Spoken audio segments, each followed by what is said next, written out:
So, ayan guys, yan na naman ang problema ng mga bumibili ng bags. Naputol daw po yung puller, ano daw ang gagawin? So, ito po ang gagawin natin. Una, tanggalin muna natin yung sirang zipper puller na yan. And then, cut natin sa gilid para matanggal natin. Ayan, use the scissor.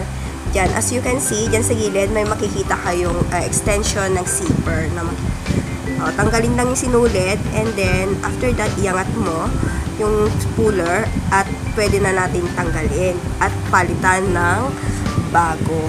So ayan guys, kumuha ko ng isang yung para matanggal. Ayan, natanggal na siya.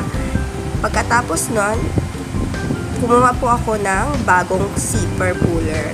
So ayan, ipapasok lang natin dyan. Ayan, super dali. Ganyan. And then, sa right side,